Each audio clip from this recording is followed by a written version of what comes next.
production manager of Samurai as a Sound, and we are here to help you kickstart your voice acting career. We're going to be talking about some exciting upcoming events that we have going on in the coming weeks, including but not limited to Karen Strassman's anime dubbing workshop. That is going to be a really, really cool workshop. I was just talking with Karen Strassman over the phone about the logistics, and this is definitely one of those can't miss opportunities to hone your dubbing skills, honestly.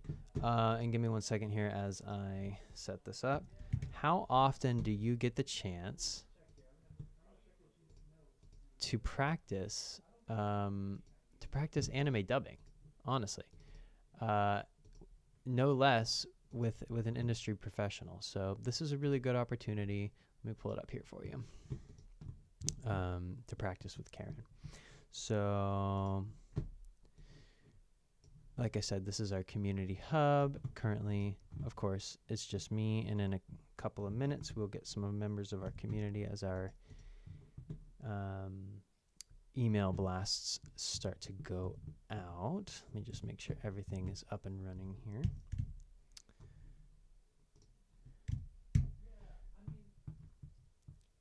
We are streaming on Facebook and YouTube and Twitch. Okay. I will leave the link to join the meeting in our chat here. KJ is coming in.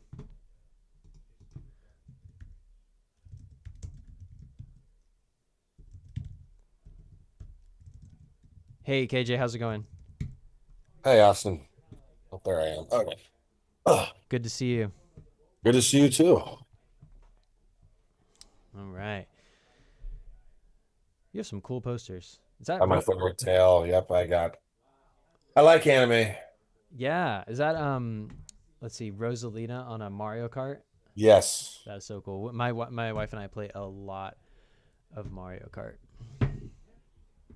Hey, Thanks, Andrew, Karen how's it going? Strassman's anime workshop. Going to that. Yeah. Yes, I know. I'm so excited. I was just on the phone with Karen talking about some of the logistics for it. It's going to be such a cool perspective for you into how an anime dubbing session goes, the ins and outs of that, what to expect, so that when you go to your first one, you're not caught off guard. Awesome. There's a lot of technical things that go into it, as we were discussing. As we were discussing how to set it up, it occurred to me that it's much more complicated than your traditional, like, just recording for animation. Dubbing is, you have to match to the lips, you have to make sure your timing is correct. You have to communicate with the director, who, will be Karen, but also the engineer. So there's a lot of timing that goes into it. You have to be very precise, but then also expressive, because you're making this script work in the context of English when it was originally written in Japanese. And so it's very technical, and there's not really a good way to practice it unless you're doing what we're doing. So I saw the email said, like, have your recording equipment ready and things like that. Oh yeah, good. That's another thing. Yeah, we will need you to make a recording in your DAW, bounce it out, and upload it to either that Dropbox folder or that Google Drive folder before the meeting, the workshop. Yeah. So, and that's just because we're going to be doing that quite a bit during the workshop, so we want to make sure that process is as smooth as possible. So, so definitely, you received the Google Drive and the Dropbox link, right? Yeah. Yeah. So just pick one, and definitely go through those motions. Would be really, really good to do that. So we can focus more on the training, right, than the technical stuff. Cool. What's up, Andrew? I saw you. Hi, I'm good. Nice Mario behind you. I saw that. Oh, yeah, thank you. It's my here, so. Awesome. Yeah, thank you. So the Nintendo Switch 2 is coming this Thursday. Oh, God. Yeah, June 5th. You're right. Yeah. But mine is coming from Target, so they're delivering probably this week or probably next week. I got mine. I I just got lucky. Yeah, pre-ordering mines was like a hard road trip. I don't know how Charles Martinet did the voice of Mario and also Parthenax Yeah. in Skyrim.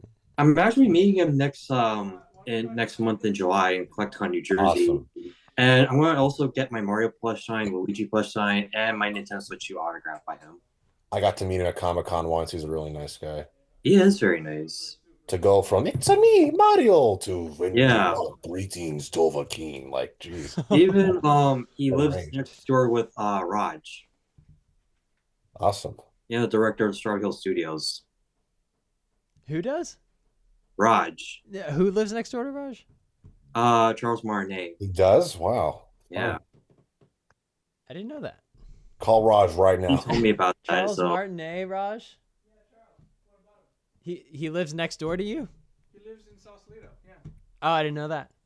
That's insane. Cool. Sausalito, yeah. Yeah. Turn your lights on, man. I think there's. Oh, yeah, you're right. I was hasty. Our interns have come back to the studio today, so I was debriefing with them up until the last minute. That's too weird.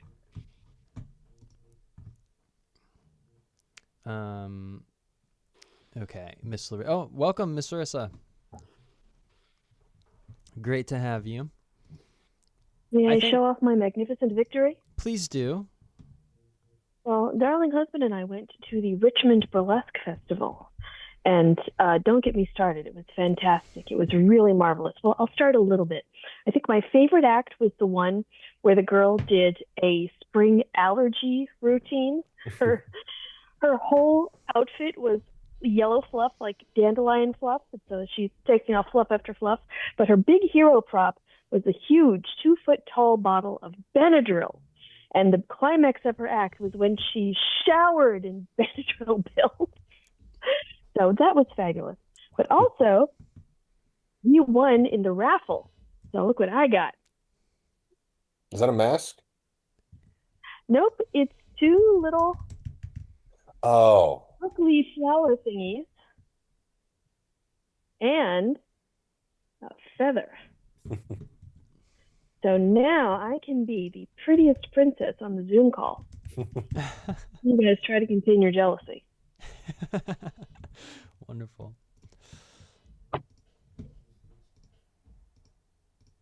Wonderful. Let's see. Oh, we're only at 5:23 here. We got a few minutes before. early crew. Yeah, you guys are the early crew. This is great.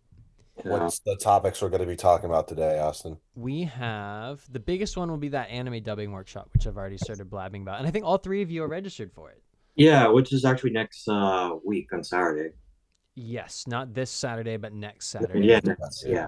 Yeah, so we'll be talking a lot about that. We'll probably be talking about the Echoes of Eternity teaser trailer that just came out. We'll be talking about some basically a lot of the topics that were covered in our Voices Rising newsletter. That just went out. Did you guys get a chance to read that? Did I? I don't remember. Yeah, I don't know. I'll have to look again. I've been trying to share that teaser with my whole family, Austin. So Oh, good. Yeah. yeah, It's got your support link in it, so that's a good one. and for you guys too, right? Yeah. Yeah.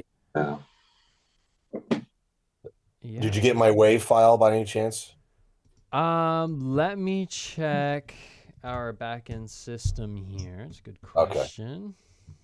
I submitted my edits to you with the WAV file. If it looks, if it's not, I've never done edits of a pre-existing clip before, so I was wondering, is this going to sound too choppy? Like in the recording, is he going to be able to tell like it was edited? If that Oh. case, you need to go back and Typically, I haven't listened to it yet. I did receive it. I can see it here in the back end. Typically, it's not a problem to work around if there is some sloppiness, which I don't know yet. I haven't listened to it, but Okay. don't worry too much about it.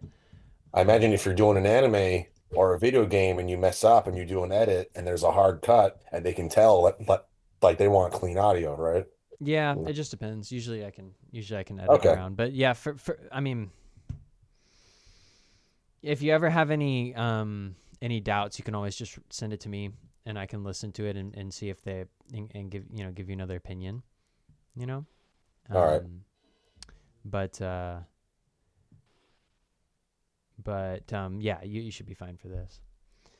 So yeah, so we'll be talking about this new quiz we just released, which is not as relevant for those of you who are already part of our community, but it is still cool and fun to take.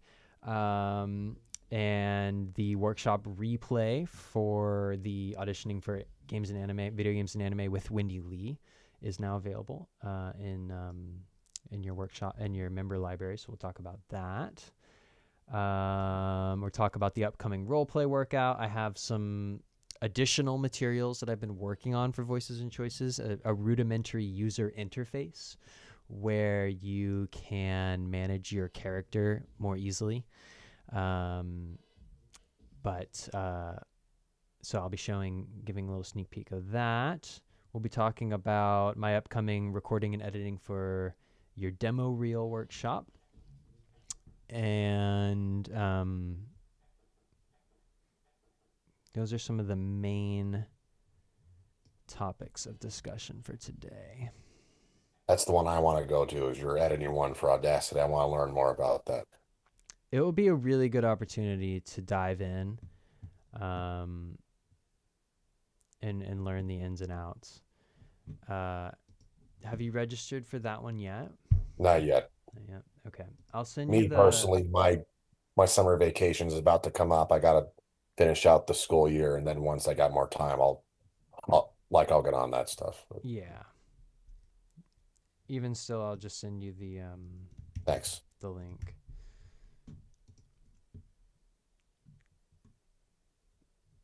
Yeah, it's sort of like a good all-in-one kind of workshop. We look at scripts, and so it's a little bit of cold reading, and then we record. You get some practice recording into your DAW, and then doing a little bit of editing, and then watching how I would edit, and then talking about what goes into a demo reel, like sound effects, music, how that stuff all gets edited together.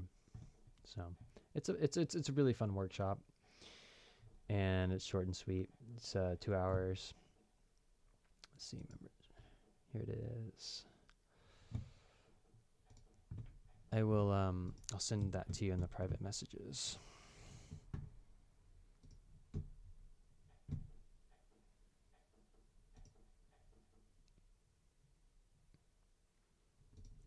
I gotta open up my chat here. And we're just minutes away from our main email blast going out.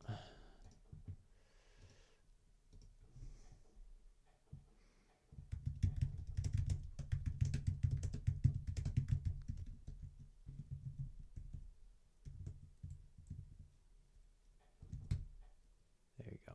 Okay. I got it. Thank you. Mm-hmm.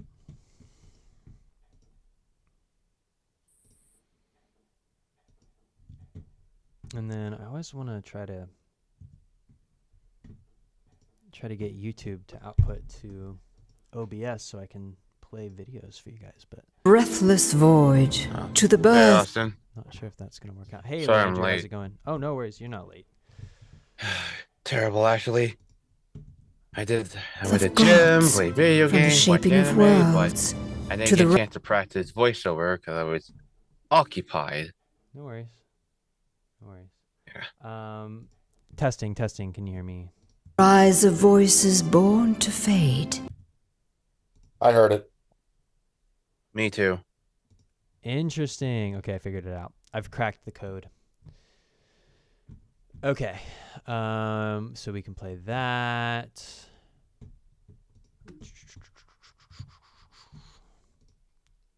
If you're comfortable, KJ, we can go through your audition right now if you want. Uh, Maybe not. if everybody else doesn't mind, sure. Yeah. Because you said you had a point where you wanted to kind of verify that the edit was working. I just wanted to make sure because like you gave me some pointers, and so I made some edits, Mm-hmm. and I was just like, oh well, I had to cut and copy and paste. So I was like, I wonder if someone else listened to this, would they be able to tell, oh, this is heavily edited. There's like hard cuts and hard stops. Mm-hmm. And I was thinking like if that's a professional voice actor, Mm-hmm. that's Mm-hmm. that probably wouldn't fly. They want it smooth. Okay, Right. let's take a listen. If other people If don't only mind, it because I could know there's other people remain here than just so me. So picturesque. Sorry I'm late. I see you've built something fragile. Peace is the first thing to break when the world is tested.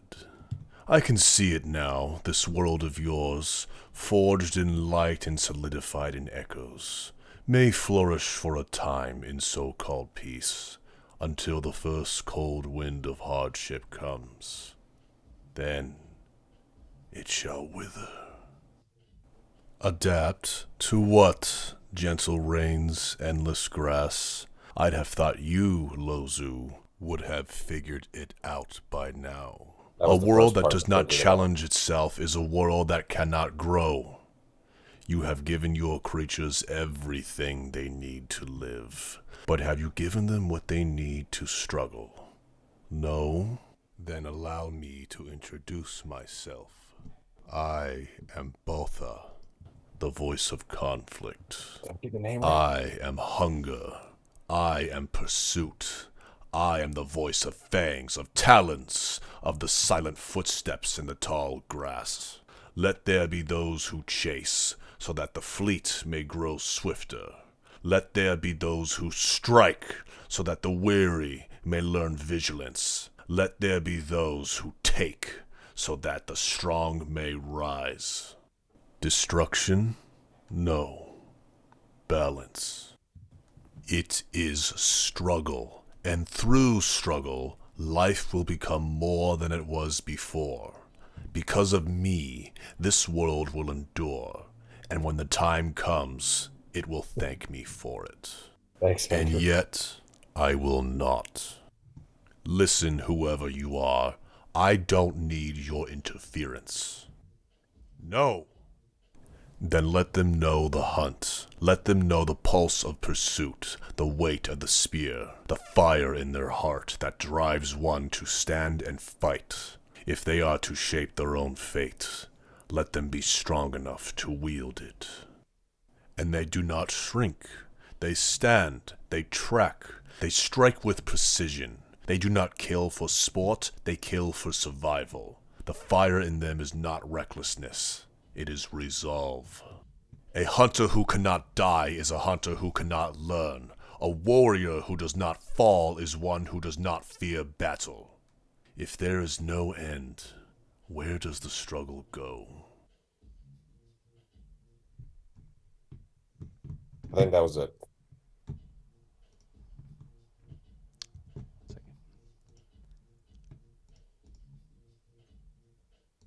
Okay, yeah, that was good. Oh, I know. I had a Thanks, Andrew. Appreciate I it. had a there's a faulty link again. I don't know why that happened. I was wondering where everyone was. Oh, okay.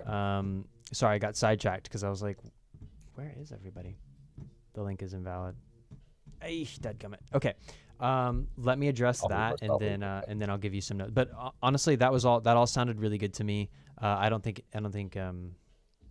anyone would have any problems with that. Man, I gotta really look into that link, and that's a big bummer. Okay.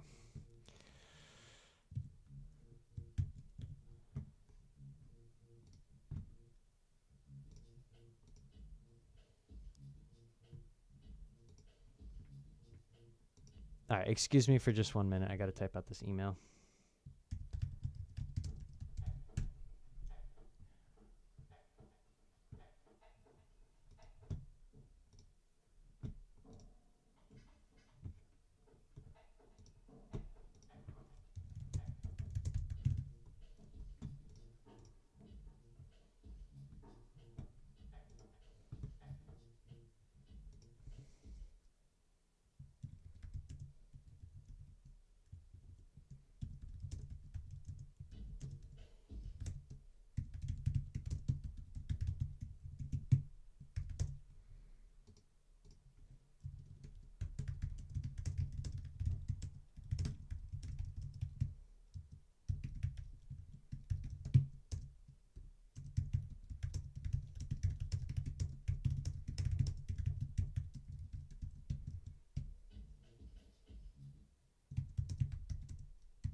Okay. Thanks for that, NJC. Now we're getting some people. More people.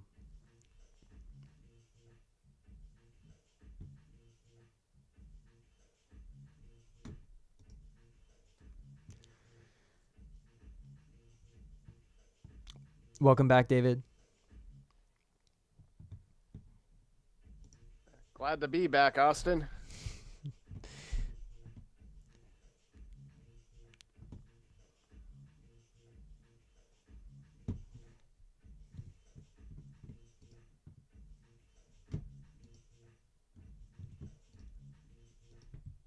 Just give people a few more minutes to join.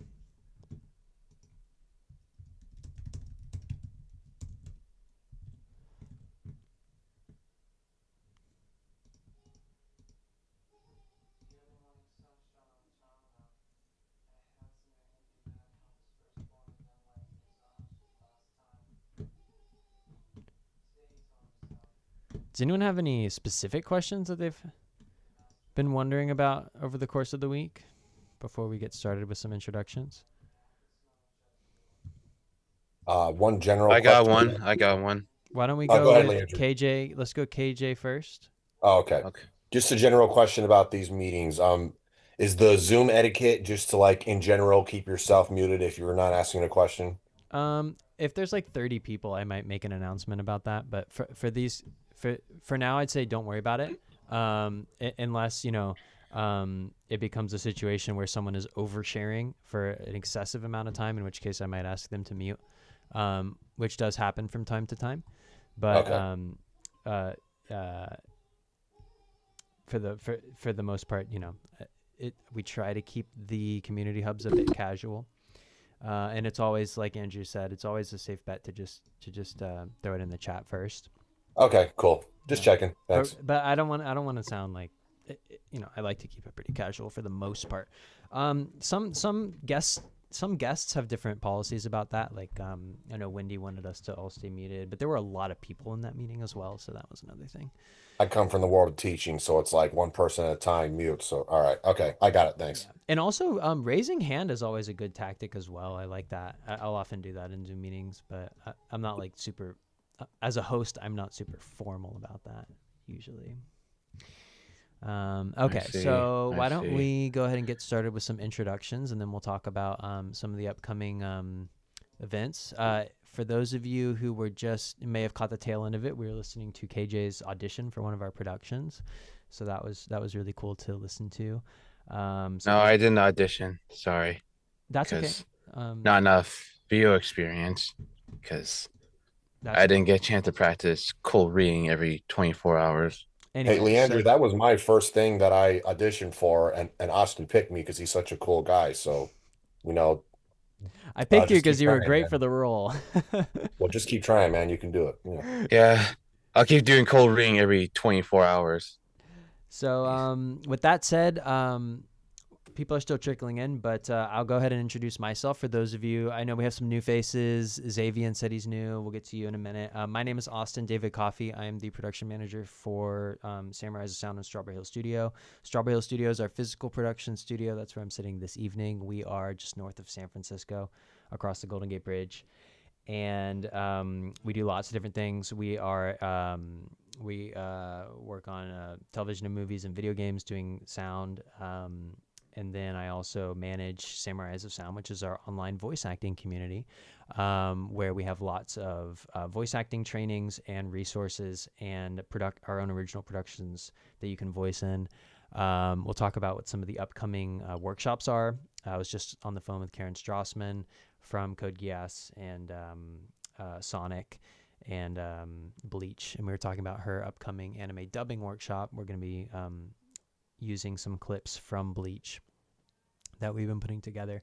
So we'll talk some about that. And let's see. So I'm here to answer any of your questions about voice acting, how to get started in the industry. That's kind of what we are all about. So with that said, does anyone have any just initial questions for me before we move on with some of the other introductions? Pick me. How about me? So- Andrew, you shared a lot of your questions last week. I want to start with someone maybe I haven't heard from yet. Sorry. That's okay. I don't know if I can answer this question or not. Yeah, go ahead. So, I have experience in the industry. I've worked on, War Thunder and a couple of other video games like that, like Ready or Not. I know that there was a lot of controversy recently because, and I'm not trying to throw anybody under the bus here, there was a email that a lot of us got talking about how if you wanted to join the Samurai, I forgot what it was called. Samurais of Sound. Correct. That you would need to pay money just to get auditions, and that was thrown under the bus by even like pro-union voice actors. I'm just kind of curious, have you guys kind of understood where people were coming from when it comes to the criticism, when it comes to that kind of stuff?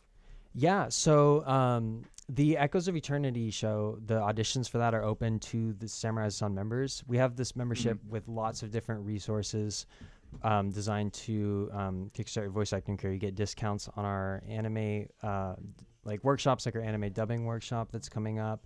You get access to all the recordings from all the workshops we've ever done. Resources for finding auditions using the online platforms, or if you want to get started with an agent. Access to auditioning for our original productions, like you mentioned, and a voice acting webpage where you can showcase your demo reel. You get a discount on our demo reel production package. So it's this whole slew of benefits designed to get your foot in the door in the industry. So it would be unfair for us to open up those auditions to people who weren't part of our membership community, because we're kind of all about supporting our community and getting people's careers up and running. So I understand that people may feel excluded by that, and that's I respect that. It felt like from the community point that you're kind of holding the auditions hostage, if that makes any sense. Just from what people were actually saying on the community boards. Okay. Well, like I said, any Samurai Sun member is more than welcome to audition, and we'll actually do. And I know that there were some concerns as well that you could get a membership and then end up not getting in, like your audition wouldn't be chosen. But that's not actually true. We're going to be producing multiple alternate versions of the episode for people who submit their VO. So we have already cast the first edition of Season 1, Episode 1. But any Samurai Sun member who submits production audio for the episode for one character, we will produce an alternate version of the episode that features them, and everyone who voices in the show gets a unique support link that they can use to share with their network. And if anyone uses that link, the voice actor gets 50% of the proceeds from the sale of the access to Season 1. So it's really all about supporting our voice acting community. I can understand that if people were concerned and they didn't necessarily read all the fine print and understand what the project is about, how they might have that reaction to it at first. But like I said, I'm here to answer any questions that you have. I appreciate being transparent about it. I do appreciate that. Transparency is a really big important thing. Yeah, absolutely. We're voice actors. We're all in this together, right? Our goal is to cultivate an online community of voice actors who build each other up. So, any other question? Do you have any other follow-up questions to that, or No, not in regards to, I guess, this. More or less, it would revolve around SAG-AFTRA in general.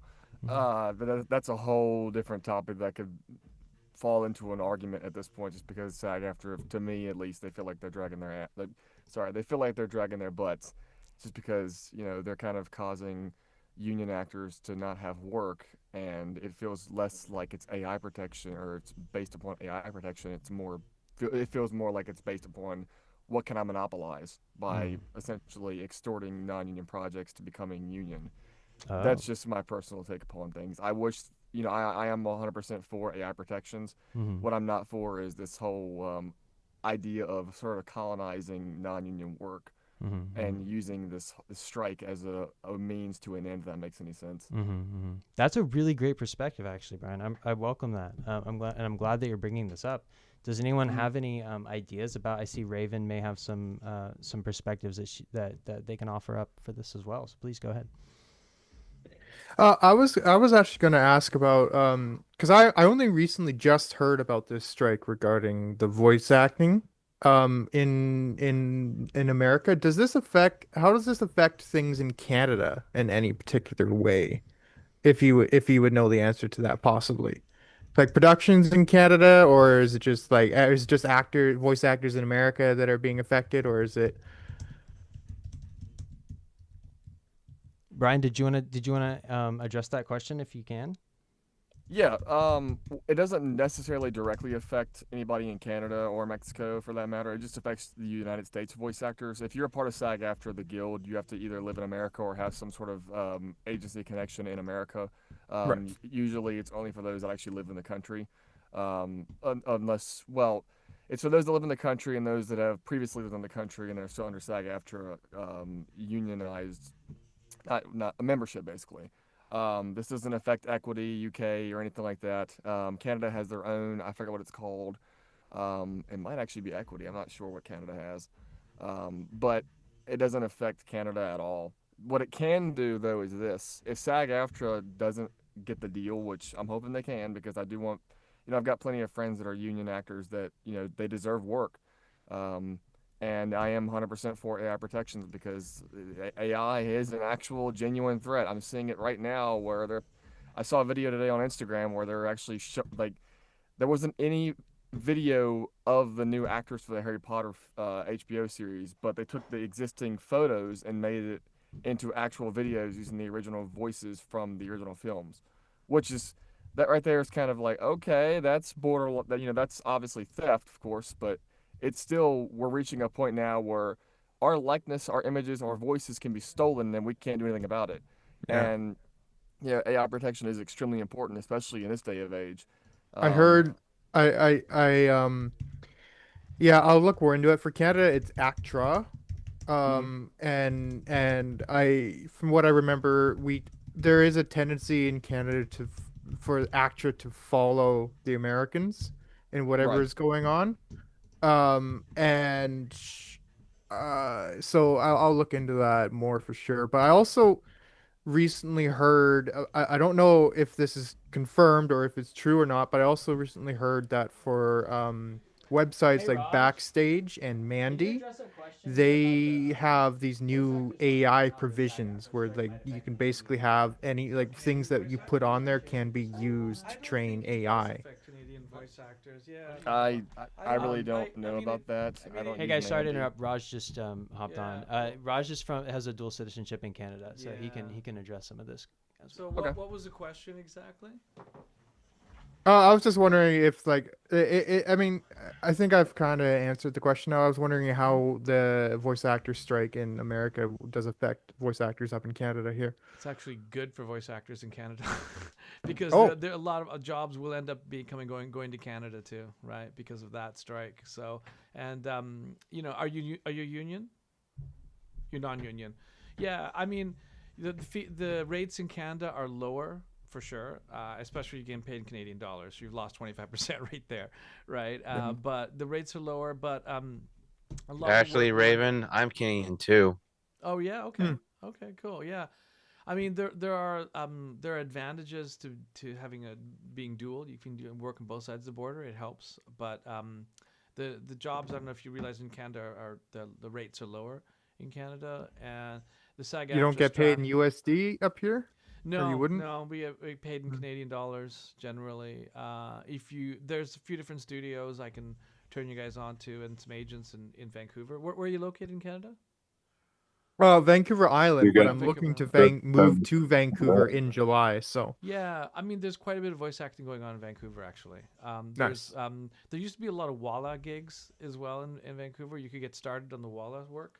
I'm just getting started at On the Mic in Vancouver. So Okay, yeah. No, Vancouver is a great place to start your voice acting career, honestly, because I'm signed to a composer agency in Vancouver, and because they have to have a certain amount of Canadian content, you'll get more. You should be able to get regular auditions because it falls under Canadian content rules.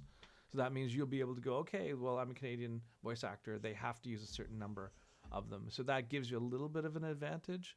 It doesn't guarantee you anything, but a little bit of an advantage, basically. Hope that answers. The biggest cool. thing, Yeah. the biggest thing I would say Mhm. that I would love to see from this whole revolution is I don't know if you guys feel the same way. Anybody here who's actually done voice acting before. During COVID-19, remote talent was required. It wasn't something that was wanted. It was actually required because Oh. people couldn't go in the studio because they were infect the studio. And it seems that the pendulum has swung back to and I do know why it's swung back because it's a lot easier to manage and direct in studio, of course. But the biggest thing is that as technology advances, you know, we're going to have more and more situations where, I mean, right now, like Meta just opened a new thing where like MetaHuman looks, I mean, there's like no reason for facial mocap anymore because everything can be done with Meta at this point. The Meta mocap they just revealed has no flaws at all. It is 100% motion capture using an iPhone, and the quality is, I mean, it's borderline.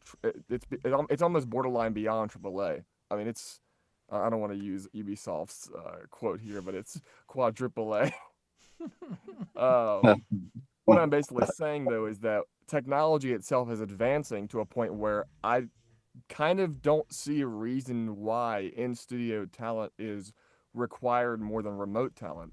I've worked on games like, I'm not trying to toot my own horn. I've worked on games that otherwise had, in-studio talent, but still had quality remote talent.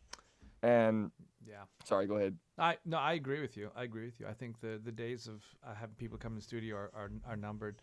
I think it's just the quality of home recording studios. If you can get your quality of your home recording studio up quite high, you're Right. really in good condition. I know a lot of voice actors have moved to Texas, South Carolina. People are all over the place now and working and working and doing well, right? Because the cost of living is much lower too, right? And they're The biggest in different. concern. So sorry, I don't mean to cut you off. No, Sorry, Austin. no, that's all I had to say.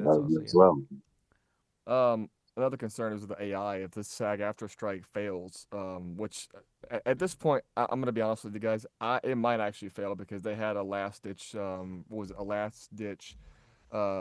deal with the video game companies, and they refused it because they're trying to hold out for a better deal. But the problem is that these video game companies, they don't need SAG-AFTRA.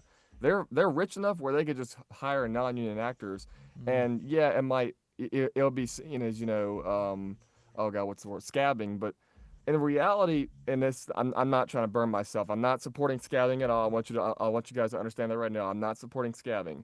But reality is, when it comes down to the money situation, somebody in New York doesn't really dictate what somebody in Colorado does. If they want to record, if a company like EA offers them a position on a stricken project and they take it, there's not really much that can be done. SAG-AFTRA is going to lose if they don't sign a deal. But the problem is, if they don't sign the deal, it's gonna ricochet way more than just video games. The biggest market that's gonna be hit by this is gonna be anime, because they're already talking about anime Walla being replaced with AI, and things of that nature. I think there's a cultural rebound to that. Sorry, I'm didn't cut you, but there's a cultural rebound that's going to happen to that, and they think they can do that, but I don't think it will really. It's like there's all sorts of things that people think they can do that don't really stick. We saw people go, okay, Logic Pro, the drummers. There's no one's gonna ever want a drummer again. Well, I can tell you now, like 5 years later, everyone's like, I want a real drummer again, and I want a real musician. I want to go see a real band. I think these things have cultural rebounds that and the boomerang effect that we can't really predict. We can assume because, of course, people they'd want to save money using AI, but you cannot replace people's character, and we will find that out pretty quickly. That's what that's important in the long run, and I think that they will try to cut costs in those short term, but in the long term, you see what's happening. Try posting an AI image and see what happens. I've done it before. It's very unpleasant. Trust me. I didn't even realize it. I just posted something after a gig, and I was like, oh my god, I shouldn't have even done that. It was a AI image of me crying, right, about something, and the backlash was like, okay, I will never do that again. So that's just my opinion that this is a short term scare. and in the long term, I mean, it wouldn't be in their best interest because it's like it's like eliminating the audience too. If you eliminate the actors, you eliminate the connection to the audience. You eliminate the audience too. So you're basically shooting yourself in the foot, right? It's like it's like having a virtual girlfriend or something, a virtual boyfriend, right? You're never going to procreate, and then that's the end of the line for you, right? So that's it. That's my opinion on this one, guys. That's my 2 cents. KJ procreate. Awesome. That's the moral of the story here. That's the moral of the story. Procreate. Moral of the story. I'll let Austin take it back here. KJ did mention earlier on regarding SAG-AFTRA suing Epic Games for using the AI for the Darth Vader's voice. Number one, SAG-AFTRA's going to lose that lawsuit because James Earl Jones himself signed off on that. They used it for Replica when it came to the Star Wars Kenobi series. All the Darth Vader lines in the Kenobi series were all AI generated, and I didn't know that until I actually looked up because I thought it was James Earl Jones himself. I was like, damn, he sounds good for his age. No, that was him about 40 years ago, technically speaking. Yeah. But it's things like that companies can start using more and more Replica, which I think SAG-AFTRA signed an agreement with Replica, and that's another thing people were kind of fearful of is SAG-AFTRA signed this contract with AI agencies like Replica. So it's just like, where do we balance the line here? Do we work with AI or do we work with are we totally against AI, or can we just find a balance between the two? And that's the biggest thing. I'm sorry to cut you off. That's my question, because like if the strike fails, why would they even bother using non-union actors? What's to stop them from completely using AI? Right. Kind of what Austin's. I'm sorry, Austin. I forgot your roommate's name. I'm sorry about that. Raj. But kind of. Yeah, Raj is the founder of Strawberry Hill Studio and Samurai Sound. Okay, I gotcha. For those of you who don't know, just very briefly, got to start on Cowboy Bebop, living in Japan. He lived in Japan for 20 years, working on video games and anime, nice. various projects. So anyway, I didn't mean to cut you off, Brian. Please continue. Oh no, you're fine. Tongued out over here. What Raj basically said was, oh God, what was your question? Oh, the emotion. What Raj basically said was, you don't want to replace that actor's emotion. It's very difficult to replace like screams. Battlefield 5, or well, not 5. Let's say Battlefield 3, 4 screams, especially Battlefield 1. You're not going to replace that shit with AI, not anytime soon. You're going to have to. That's all non-union actors are going to get hired for now is to go to. It's ironic because actually, that's what I actually get hired a lot for, is just to scream, because that's what I pretty much do, is just scream all the time. Professional screamer. That's all we're going to be good for now. Just put on my thing. I will scream for you. I'm a scream whore. Under every resume, I scream. Oh, I scream, you scream, man. We'll scream for you. Throw money at me. Throw money, I will scream. Louder. All right, that's enough. But yeah, that's the biggest thing, is AI is not going to be able to replace certain emotions like that. Does the replica stuff kind of scare me a little bit? Yeah, I'm not going to bullshit you guys. It does. I mean, it's seeing the fact that, Darth Vader in the Kenobi series sounded like Dave Earl Jones. I'm sorry, not James Earl Jones. I said Dave Earl Jones. James Earl Jones back in the 1970s. That was like, holy crap. This sounds like either the best, sound alike, or it sounds like, him from the actual studio from 40 years ago. Yeah. But that's the only thing that does put a little bit of fear into me, is Replica, because that's the best AI for voices right now, is Replica. But do it's also feel. expensive. Oh, sorry, my bad. I do feel because you can find, say, replacements for voice, voice, other actors to replace other actors and their voices. Like, for instance, Cleveland Brown in Family Guy has a new actor, has a new voice actor, right? And it's exactly the same, and it blows my mind. Yeah. Well, that's mainly because they're expensive, I guess. Oh, just like I watched Rick and Morty with Rick and Morty new VOs. Because the old one went to prison, and I watched Shield Hero as Nalfi's new voiceover in the second scene, because the old one just passed away from cancer. Remember, voiceovers do get recasted. Either lose their jobs, quit their jobs, or they die. Yeah. What Leandra basically said. The reason why Cleveland Brown's voice actor stepped down was because of he wanted to give somebody who was a minority the chance to actually voice the minority character, if that makes any sense. Yeah. Mm-hmm. Good for him. But speaking of which, I'm currently watching Family Guy though, but I haven't watched the rest of it because I was watching additional shows like anime or whatever. So I'll go on the computer and go watch all the shows that I haven't watched yet for a long time. Brian, I have a question for you. Yes, sir. Do you have any experience with dubbing, especially dubbing for anime? Oh, not on an official basis. I've worked on a couple of animation projects, but nothing like Crunchyroll or Bang Zoom Entertainment. Nothing like that just yet. Just because, well, like I was mentioned earlier on, and it's kind of what it comes back to is that unfortunately the way the industry still works is that you have to actually live in Texas or LA if you want to work on Crunchyroll or Bang Zoom. It's very unless you're Steve Bloom. If you're Steve Bloom, you're just damn lucky. I mean, he lives in Hawaii and that's the voice of Spike Spiegel from Cowboy Bebop. You're not gonna beat that shit.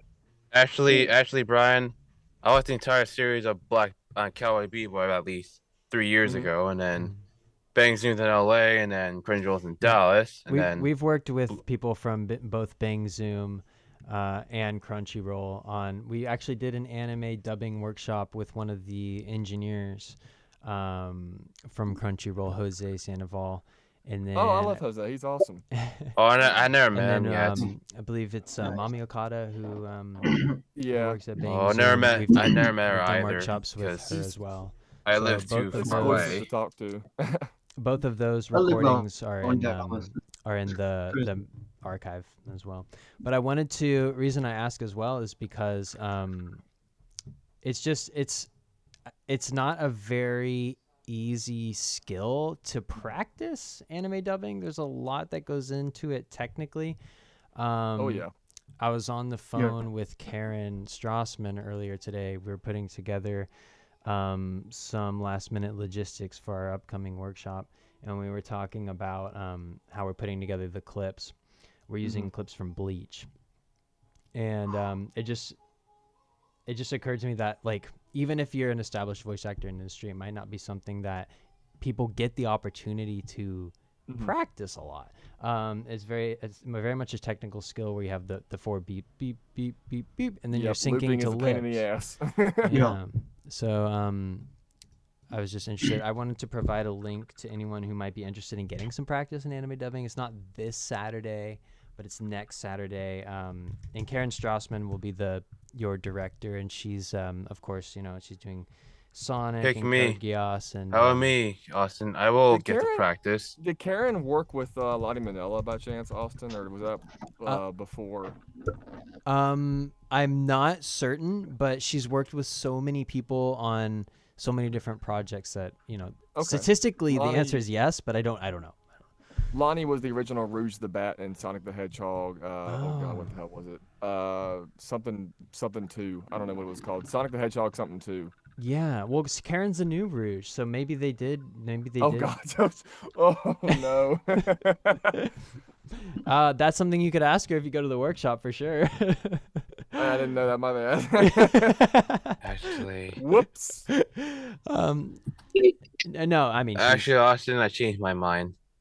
I should not buy Karen Strassman's shop because it's not cheap. I see we had a hand raised from Alex. So Alex, do you have a question?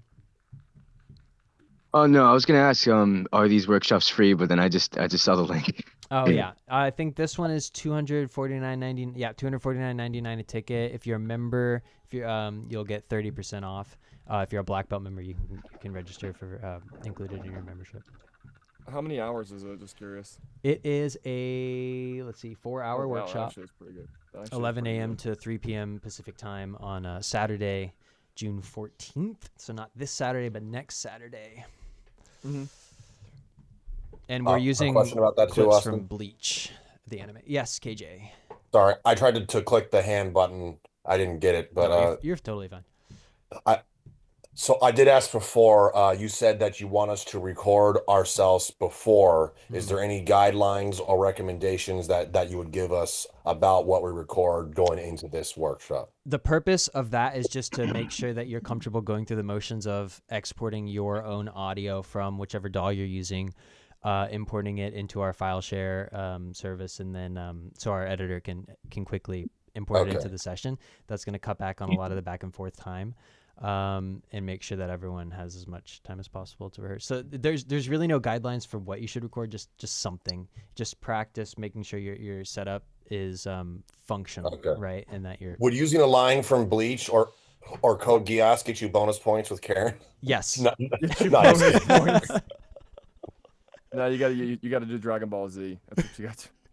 Screaming is preferable, actually. You gotta do the I, Lelouch V Britannia, command you. That. Yes. All right. Okay, thank you. You can do a Super Saiyan transformation. That's acceptable. Don't do that. I used to run Team Infinite years ago. We used to work with Team 4-Star years ago. I will scream in this microphone right now. Yeah.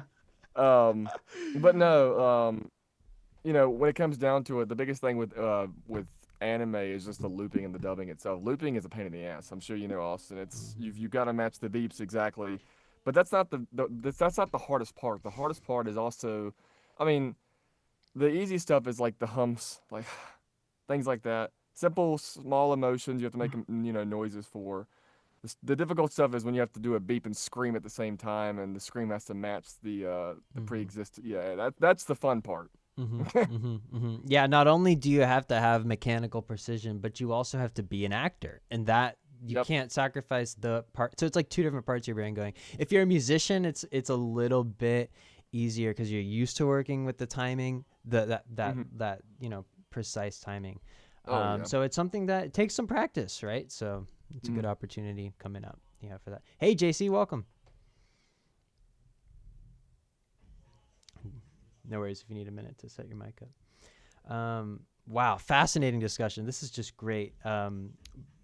It's important just because I've seen a lot of, like, I talked to, oh God, who was it? It was Chris Turgalifera. I can't say his name. I'm so sorry. He's professional voice actor in Genshin Impact. He voiced Capitano in Genshin Impact. And he was kind of talking about how, you know, basically, you know, since receiving the LBFO it's an acronym. It's last something BF. It's basically like the last ditch effort or last ditch negotiation with SAG-AFTRA and the video game companies. Basically, there hasn't really been much of information regarding that. And SAG-AFTRA, from what I understand, is kind of waiting this whole situation out. They think that the companies are going to come back to renegotiate a better deal. But the problem is, like I mentioned earlier on, this isn't 15 years ago. This is the video game organization. This makes more money than the movie industry. And these companies are worth multi-billion dollars. They already have layoffs from major companies. EA had a layoff recently. A friend of mine's an audio director for EA. And if these companies are already having layoffs, I'm trying to understand SAG's idealistic thinking when it comes to the industry's already going through layoffs. What makes them believe that they would want to negotiate higher pay for voice actors, like $700 an hour, when they're already facing financial strain as it is? That's the biggest thing, is that they're thinking almost like Imperial, if that makes any sense. Yeah. Like they're trying to, I don't know. There's a whole bunch of stuff I have regarding SAG-AFTRA that I don't agree with. Number one, Crabtree Duncan Falls, whatever the hell his name is. He came from a position where he had no idea about voiceover. He basically said that, you know, companies don't want to hire lesser than, talking about non-union voice actors for their companies or for their projects, and that exploded. That caused, you know, union and non-union actors to retaliate, basically saying, "Stop talking. You don't know what you're talking about." Because number one, if you want to be SAG-AFTRA, you have to actually be non-union. You just don't. You're not just born into SAG-AFTRA. So there's a lot of public sort of mistrust and kind of just almost not hate, but dislike with SAG-AFTRA currently. I don't want to interrupt. Yeah, JC, please go ahead. Yeah. I want to state, like, usually I like to always try to get negotiations with Eastern companies, like either Japan related or South Korean related, because of the fact that they are strictly loyal to their contracts right there. They are strictly professional, but also due to the fact that they have a higher how to say this, they have stricter laws on anything. If you break any sort of copyright law, if you break any sort of violation of the contract, they take that very seriously over there. Oh yeah. So that's why I say it's always best to have make a deal with a Japanese company or a South Korean company because they are always loyal to the pay grade right there. And that's why I say a lot of people are moving eastward or making deals with Japanese and Korean companies because of the fact that they obey their deadlines, they have stricter codes right there, and due to the fact that they honor their own system right there. So it's always best to go with a company that honors their system rather than ones that try to bypass it right here. Because I know that sometimes in the US, like you're seeing with Warner Bros. And Disney, it's sort of easier for them to do that, and now people are not stupid no more. And that's why you see a lot of action shows are not really as predominant. That's why a lot of people moved for anime because they want to see the balance of action, romance, sci-fi, all that stuff. You name it right there because of the fact that there's a little more passion in that and they see there's money and passion right there. So when you have that sort of loyalty system right there, it makes people want to transfer over there. Like, for example, me trying to be a translator for them, that's what I'm doing right now. It's like for next year, I'm going to be a translator for them. And I see that they have a very loyal system over there. I'm getting my TFLA. So pretty much anyone who is loyal to their system and I know what I'm getting into is what I feel comfortable with right there. It's not to say that they wouldn't solve their problems over here, but oftentimes it takes people to fall flat on their face to make them realize where they have gone wrong. Like if you look at what happened with Sega in the console market, basically that's what happened right there. It took them that to realize where they went wrong. So eventually, right here with Warner Brothers and Disney, they're counting their days, and if they fall flat on their faces, they're gonna see where they went wrong and why they're losing their business from the East. So Raven, real quick, just to capitalize on what JC basically said, Japan actually has anti-AI laws. Like they actually have anti-AI laws. You cannot clone voices in Japan. You cannot do really a lot of things with AI. Sorry, my microphone went off axis for a minute. You cannot do a lot of things with AI in Japan because their laws actually prevent that. So just to capitalize on what JC basically said, he's exactly correct when it comes to that. Yeah. All right, everyone, let's pack up and move to Japan. See you there. Raj got his start in Japan, as I was mentioning, and he does a workshop every so often where he talks about the exchange between the voiceover industry in the U.S. and the voiceover industry in Japan. So he's a great person to learn more about that from. I want to shift gears a little bit with our remaining 15 minutes. We had some questions earlier in the chat about how to get started in the voice acting industry. Maybe you're non-union, maybe you've never booked an audition before, you don't know necessarily where to get started. Basically you're going to want to make sure that your training is up to snuff, right? And then once you're feeling confident there, you need a demo reel to get started with an agent or on the online auditioning platforms or however you want to proceed. But your demo reel is essentially your calling card as a voice actor. It's going to demonstrate within just a few seconds to casting directors and agents and basically your unique value proposition as a voice actor, right? Your money voice. So it has to be really powerful and really compelling and quite concise. That's sort of the initial roadmap. And then once you have a nice solid demo reel, then you're looking into getting an agent to help you find the gigs, or you're doing the auditions yourself. And if you're doing that, you're going to have to set aside a lot of time to do a lot of auditions and a lot of outreach. So you bake that into your routine, right? And you commit to that. But we have resources for every step of that process. We produce demo reels. We just started producing a new demo reel for one of our members yesterday. Anyone can produce a reel with us, but members get a 20% discount. And we have a little resource packet for some of the online auditioning platforms and agents and stuff that comes with the membership as well. So hopefully that answers. Whose question was it? It's quite far back in the chat now. Alex. Alex, does that answer your question? And do you have any other questions?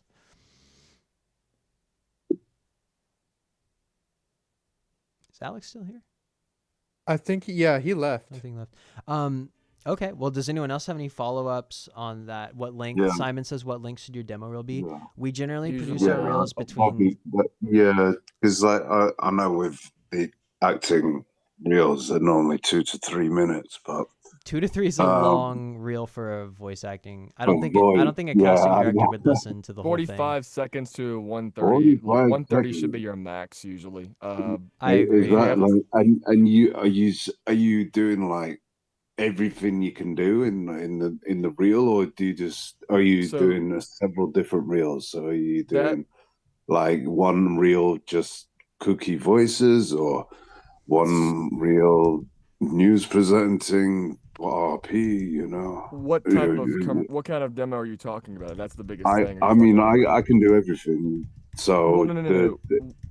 What what I do you mean mean? is, are you talking about a commercial demo, an animation demo, a Well, visual yeah, demo? that stuff.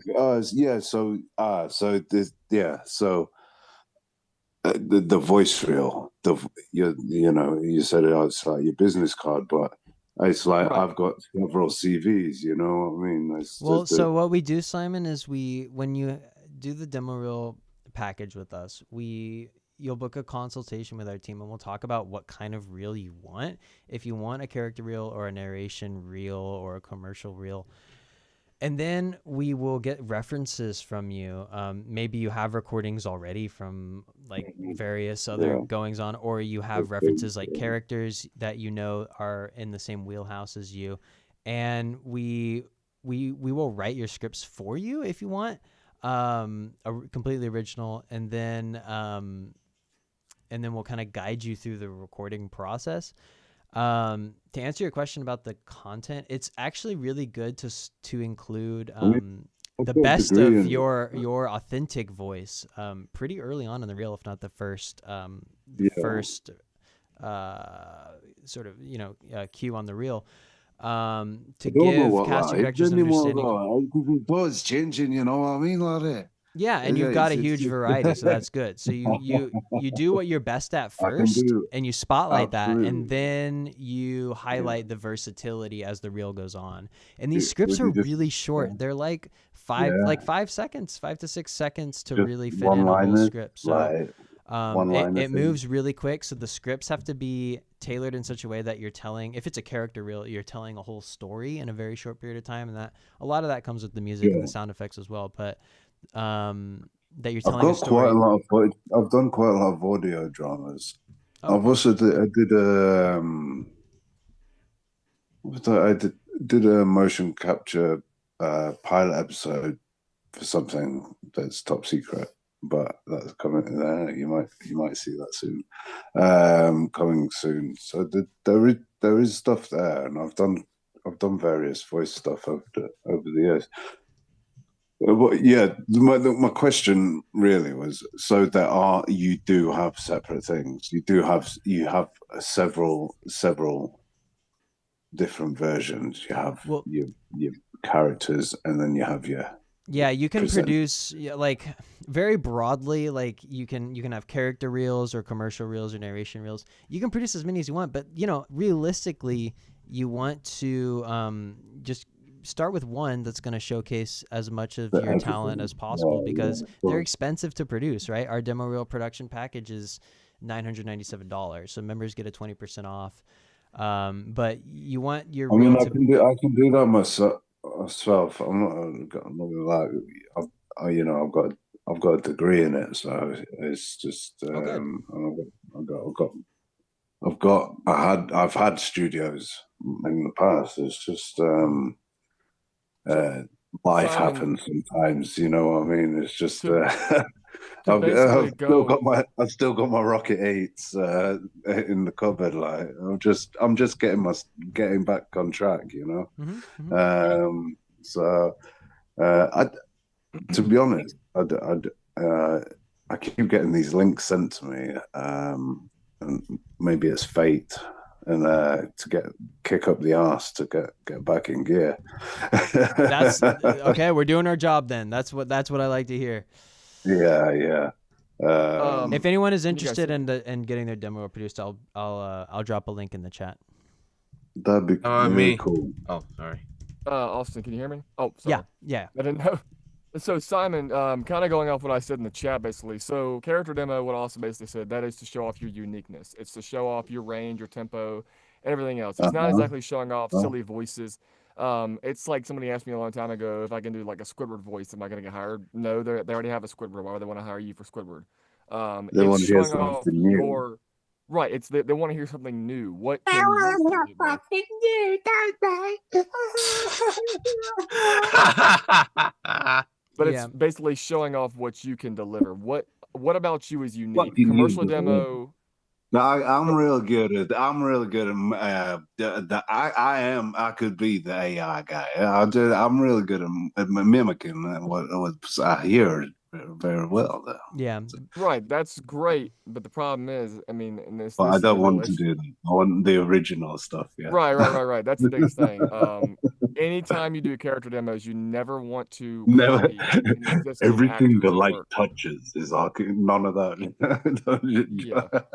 Yeah, but I think Brian's point is that they'll usually, like, the bigger companies will have people for like sound-alike voice actors. So what you really want to do with your reel is figure out what scripts are going to highlight your unique value, right? Because everyone's voice has a unique script that you can tap into that'll really showcase who you are that no one else can do, right? So figuring out what will put you in the best light for your authentic voice is something that we usually start with, and then as the reel develops, we get more versatile. It's got a nice timbre to it, you know. So it's just I used to have I had a radio show as well. That's really good. I didn't. Yeah. So it just hits those low ends. When the mics just pick it up nicely, you know. So it's just what you can actually do with the radio show, if you actually have recordings of your old work, is you can actually transform that into almost sort of a commercial demo. Yeah. And I've recorded TV shows as well, so I could probably lift some audio from that. We worked with a guy a few months back who had done a lot of work in radio and doing like recording commercials and stuff, and so he sent us those commercials and was like, how do I like make sense of this and put it together into a 45-second reel that's gonna just be super killer? And so we helped him with that as well.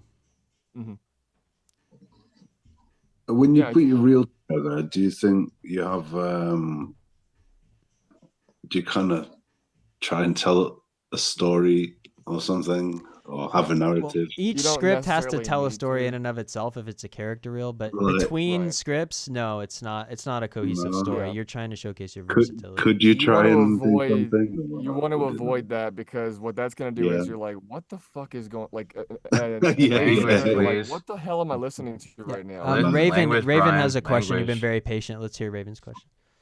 It's all good. I'm wondering, so I have a commercial demo reel and another demo reel that's kind of both like anime and video games. So the thing is, they are professionally recorded in a school environment, but and I pieced them together myself, but they're not, how do I put it? They're not professionally produced. So like they don't have like the, you know, like the my commercial reel doesn't have any commercial background music or like stuff like that. Is that possible to do myself?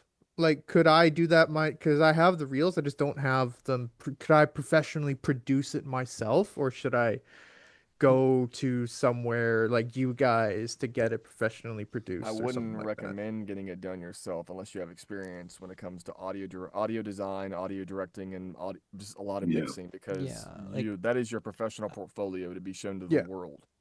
So like I work at a recording studio and I got my degree in audio recording engineering. So there's a lot that goes into making sure that your audio is coming across correctly. You know, backing up a little bit, making sure that you're editing your takes together. Well, editing is a whole skill, right? And then making sure that you're picking the right sound effects and music that are contributing to this synergistic story, and then also mixing all that together, editing your voice with equalization, compression, de-esser, and then mixing and mastering. So there's a lot that goes into it. I do a little workshop in recording and editing for your voice acting reel if it's something you're interested in trying to do yourself. That's definitely is something I'm interested in, because I have the editing down, but or at least I think I do. Yeah. I generally know how to use Premiere Pro, as that's what I had access to in school. Okay. And so I kind of have the editing down, but like the adding of the background music or the sound or the sound mixing or whatever it is, that I'm not a little bit less sure about. Yeah, so you can definitely open up that link in the chat I just sent. That's for the upcoming it's not till August, my workshop, but that's something to keep in mind. And then you can also send us your reel and we can listen to it and kind of tell you what it would take to get where you need it to be so that you can actually start sending it to agents and stuff. So God. And I got Sure. I mean, if you're willing to take a listen to it, I'll gladly send you my reels. So yeah, I mean, listen, we're here to help you guys. So that's what we're all about. So yeah, I see we're running out of time here, but Jorge, I haven't heard from you yet, so I would love to hear what you have to say. Hi, Austin. I'm sorry. I'm George, new to the right? chat. Yes, guys. Nice to meet y'all. I'm sorry I missed the first few meetings. I was curious though. So when you had mentioned in recording a demo, is it firstly best to transition different voices between maybe a 15-second sentence? No, 15 seconds is way too long for a character reel. If you're talking about a character reel, you'll want probably 5 to 7 seconds if it's like a reel that you're going to be using for animation or video games. It's a lot of real snappy scripts that are telling stories, individual stories, one after another. So hopefully that gives you a better idea of like what you should be shooting for. And Austin, can I give him an idea of what it would sound like, pretty much? Absolutely, please. I would love that. I don't. I just did some voice acting, so I'm kind of rusty. You're going down, reloading. It's shit like that, but I don't mean to curse. Like it's stuff like going down, reloading. I'm sending my applause. Going down, reloading. But it's stuff like that is what he's kind of referring to, is that you need to switch it up rapidly because you have 45 to 1 minute to show your talent to an agent or company. And they have possibly, if it's an agency, they have thousands of other applications, especially with CESD or Atlas, that they're going through a day. You've got to be unique in order to stand out because this is the big deal. I'll just say right now, if you get an agency in LA, you are not only competing against your agency's other actors, you're competing against everybody in that region. If we get an audition for an anime and for RSA or whatever, guess what? We're competing against Dean Panera, with CESD, Atlas, other agencies like that. It's very interesting because people always think that the agency, or once they get an agent or agency, that they're gold. That's not necessarily the case. It's a matter of like playing the lottery almost. You still have to audition, of course, but it's like playing the lottery if you get selected or not. I get that. I feel pretty lucky, and I can't wait to take on the challenge. So I really do appreciate the insight, Brian. Thank you so much. Yeah, absolutely. And I have a question for Austin. Yes. Since I already have my demo reel, I'm trying to put it on Cast and Call, and then also I'm trying to see if you could find me a good agency where I am right here, or if I could be recommended a good agency in where you guys are, so that way I can, get myself off of the ground a little bit. I know it's not an overnight process, but at least to where I could start. And also, Simeon, are you Cogni or Australian? Yeah, JC, go ahead and send us an email with Raj CC'd, and as Brian was mentioning, you have talent agencies like CESD and Atlas that are based out of New York.